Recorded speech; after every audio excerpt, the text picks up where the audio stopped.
Today I'm teaching you to paint this with one brush, well almost just one, and I already have it sketched, but if you'd like to pause the video and sketch out what I have, then you can continue painting. So this is my number 16 round that I'm using, and I'm gonna start off by mixing up a nice pinky color. It's already purple in my palette, so we've got more of a purple happening. Add a little more pink, a little bit more water, going really light. And if you want to erase some of this, you can just go over it with an eraser. You know where the lines are, but it's going to give you a nice base to follow because you will have some of those marks down, but you're not going to be, worried about the marks showing up, which, as you guys probably know, I'm not really worried. I don't worry too much about the marks, so we're gonna do some like C-curve shapes, leaving white space here, and some little petals, petal marks here. And as we're adding petals in, I'm keeping in mind what my reference looks like. We've got some thin petals that just look like little strips, and then we've got some other petals that kind of come out and fall down like that. And so we're going to surround this with a few little marks, just wriggling your brush around, and just the essence of that rose, kind of pressing down to make larger marks and lifting up to make, some of those marks a little bit pointed. And we can take our brush, rinse it off, and then we can just, spread out some of that color too. So this is really rough, really loose, and I'm just gonna leave it like that for now. I'm gonna add a little bit more pink to my mixture, a little bit more water. I like changing the color up just a little bit so that our roses don't always look the same. So we are doing these little C-curve shapes like that, and then we're going to start going around. We're doing the top of this, really thin petals, C-curve shapes, and I know that if I start to paint slowly, I'm going to get a little bit thicker as I get out from the center. As I paint slowly, I start to really criticize and overanalyze the marks that I'm putting down. So for me personally, it is definitely beneficial to try to paint faster, but I'm going to add some of these petals that stick out a little bit here, maybe some over here. But I understand that sometimes that's not helpful. And especially if you're starting out, it can feel really stressful to go fast. So go at your pace, go what makes sense for you. And we've got this one just a little bit different than that. The petals are kind of spilling out. And we'll go with that. Let's add a little bit of orange to our mix and see how that changes things a little bit. Just a little bit. Sometimes you get some peachy tones. Actually, let's add in some yellow. And then we're going to get more of a peachy tone. So now, dabbing my brush, and I'm going to do my third rose.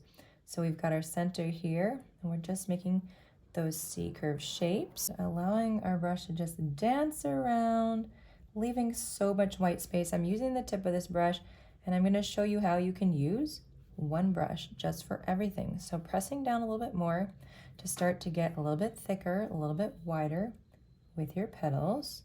You can even dip in your water and start spreading out some of that color. I'm being very unintentional. I'm being intentional not to paint everything the same way. Does that make sense? Just to not have like one petal here, one petal here, one here, one here. So I like to talk about the asymmetry that we're looking for. All right, dab your brush and let's spread it out.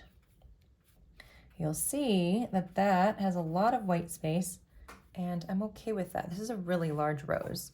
I want things to kind of, touch each other, because I'm gonna remove some paint by taking a clean brush, just taking some of it off. I want them to be close so that we have a nice tight bouquet, but we can add some greenery in between as well. Let's do some light pink flowers, like really light.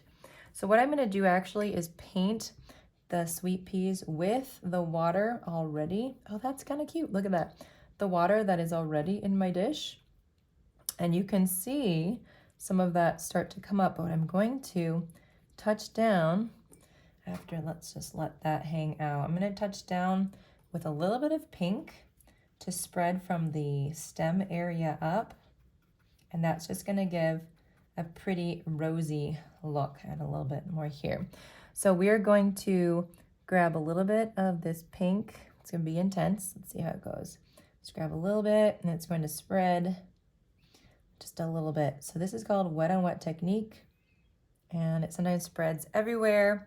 It's going to be in some of the places, in other places not so much. Look how pretty that is. It's just a fun little technique to try as well. It's always fun to try new things. And now we're gonna get a little bit of that lovely blush rosy color. And you can move the paint if you want to. If some of it hasn't moved enough on some of the petals or all the petals. And we will connect these with green stems later when it's a little bit more dry. But I don't want to go and paint this in necessarily too much. I just wanted to make sure that things are spreading nicely. Okay, we have some foliage happening here. We've got some lighter colored flowers. We have some sweet peas here. Look at, how did I miss that? Let's paint them with water. And let's do that fun wet on wet technique one more time. So just dipping into my saturated paint and dipping at the base. We need a little more paint. Dab, dipping at the base of the flowers. And if there's water, that paint is going to move. Look at how pretty that is. That's really fun. Okay, so now I want to start, what do I want to start doing? Maybe adding in some more green. So I have this really light green on my palette. It is, I feel like it has a little bit more yellow than a sap green. If I wanted to darken it a little bit, I would probably just do a little bit of brown in there. I'm just going to make my stem, and I'm going to start pressing down to create my leaves and just kind of letting it just end at the point. And let's add a little bit more here. A little scratchiness on top of the leaves, and then a little bit more right here. Little guy there.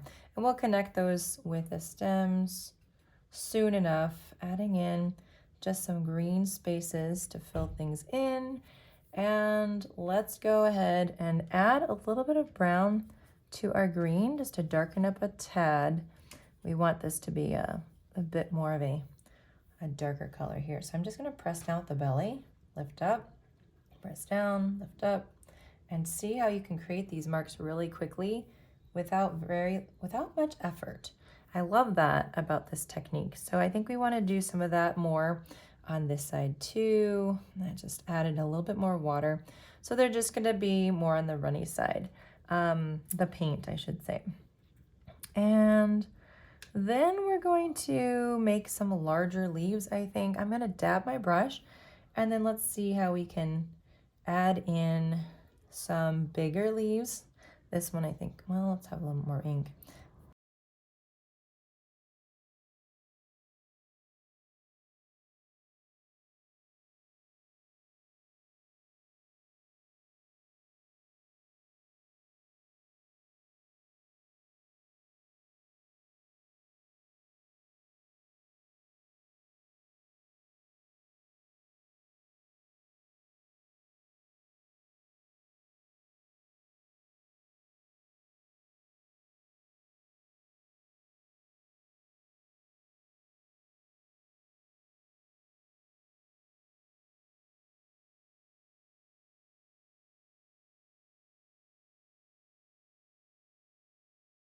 Sometimes we have to tell ourselves the truth because we end up, let's just kind of just do this little mark like that.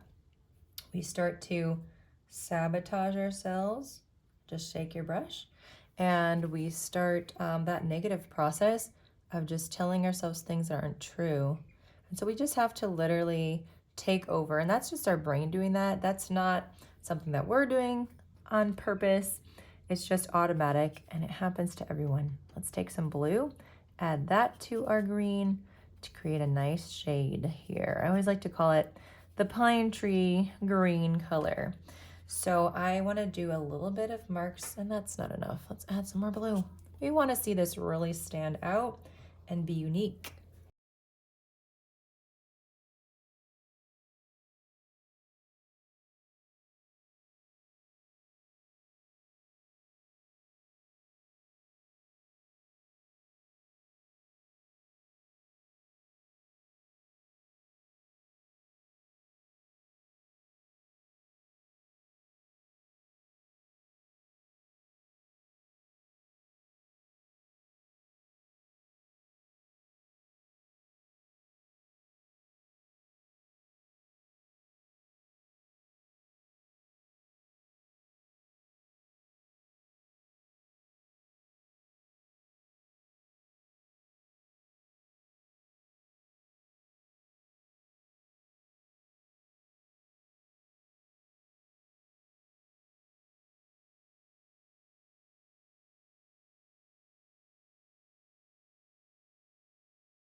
And you literally just see what happens with the whole process. All right, I'm dipping into this clean water now. I want to put some blue flowers right here. And so we'll see what we do with this. I've got some blue. I'm thinking that's all I need. I just want it to go really, really light. So just adding, that's a lot of water. So just soaking up some of that water with, dab your brush and then soak up that color. And if your brush is just damp, you can soak up that color really easily. Okay, so we have some blue there. I want to add the blue in a couple more spaces, probably just a few little marks here and here, okay? And then grab a little more blue. And I think I want to do a third space over here. We might just have room for 2 or 3 blooms, but just wanted to create places for your eye to go. And just kind of like that. Does that make sense? Okay, so now what I'm gonna do, I'm gonna cheat just a little. I did say that I was going to make this with almost one brush. I'm saying it now. We're going to use our dagger just to start connecting the lines because honestly, this is going to give us the most beautiful lines that we could ask for. It's really thin. If I use the big brush, which we can, it's just not going to be as delicate. And I love the delicacy of this really thin brush. If you don't have a dagger, you can use any thin brush, any brush that has a nice fine tip. And we're just going to start connecting all these little bits and pieces together. And you can add more as you see fit, just to fill things out a little bit, whatever looks good to you, to your eye. All right, so now we're going to take this lovely color here and we're going to add these together. So see how pretty this ends up being when you've got when you've got the thinness of this lovely brush or a brush that's similar to it. Okay, let's start connecting these. We also have our flowers to connect also, and that's going to be pretty. Guys, if you are enjoying this video, I encourage you to hit the like, and it helps other people know that you're enjoying this video.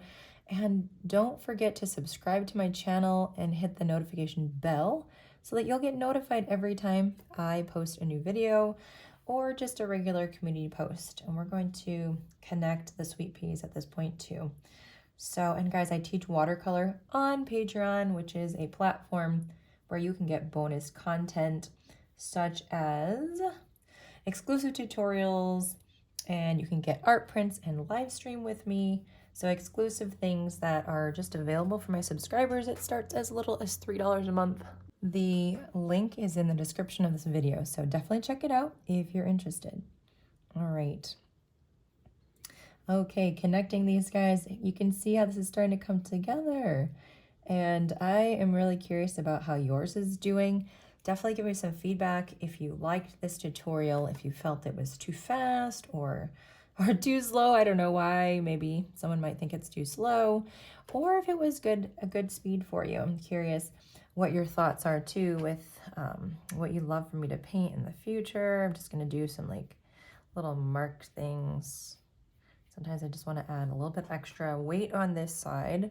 So we still need to connect these guys. Just a couple blooms on there. A little couple blooms, a little couple. Okay, yeah, a little couple, why not? All right, and connecting those guys. And then we have these. So I just love it when people tell me that they are starting to enjoy watercolor, especially for the first time. I love your comments when you share, or sometimes you guys share that you haven't painted in a long time. Let's do some little leaves. And you're starting to get back into it. That makes my heart so happy to hear. Just gonna add some foliage to fill out these guys a little bit, because life gets really busy and sometimes we stop because we just don't feel confident and we need a little push to get us to the space to feel comfortable to start painting again. So anyway, keep those stories coming. It warms my heart. And I also like to try to add in mental health tips as well. We're just gonna do some sketchy marks. Oh, gotta switch up my brush, right? Because it's the almost one brush. Go back to the large brush as was promised and just do some little sketchy marks over the top of these. Just want to create some contrast, some shadow sides. And if you guys have any ideas of things you'd like to see me paint, you know, hit me up in comments and share there as well. I'm always open to that. Right now I've collected a lot of ideas from you guys on just different shorts that I'm going to create, some different short reels, short videos, and I might make some of those into some long ones as well. We will see how things go. All right, dipping into some more green that's really thick, adding some water. I keep getting back to that small brush. I love that brush. A little bit extra green here. So now what we're doing is we're just observing what we've painted in and where do we need to add a little bit of length or fullness. What I do want to paint a little bit more contrast over these roses, but not quite sure yet where I'm going with that.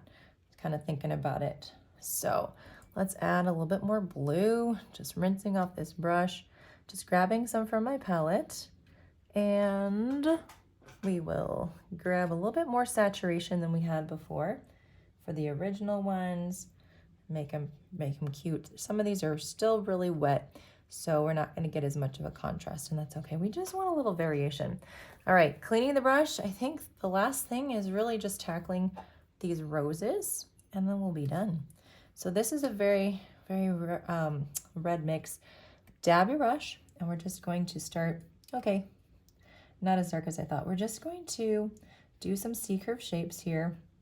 What I'm trying to look at is this base, basically this part where the petal starts, where it would be kind of tucked in to the rest of the petals, and just darkening up that a little bit as if that's in shadow, because that's tucked a lot deeper than the outside of the petal that would be closer to the light.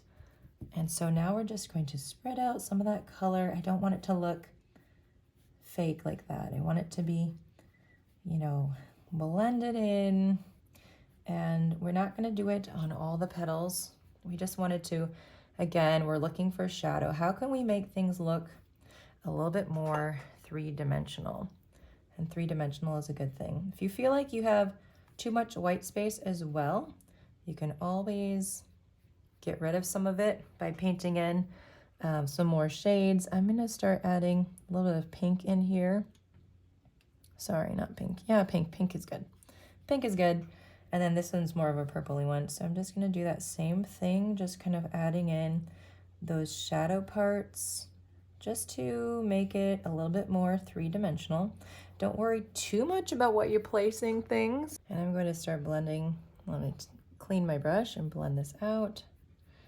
And I have to say that I live close to an airport, so sometimes you might hear some of the planes going by. I try to stop my video if I'm not going to do a voiceover. Let's just kind of blend some of that out. We don't want it to look too matchy-matchy. Sometimes I do a voiceover and then it doesn't matter if a plane's coming by. I can just mute the video and then, you know, later on do the voiceover. But if I'm going to be doing just live, you know, talking as I'm painting like I am right now, then I pause the video, and often I might be doing something a little awkward like about to paint, and then I'll take my hand away because because a plane is coming. So anyway, I do the best I can to try to make it look natural and succinct, and I hope it makes sense why I do that sometimes.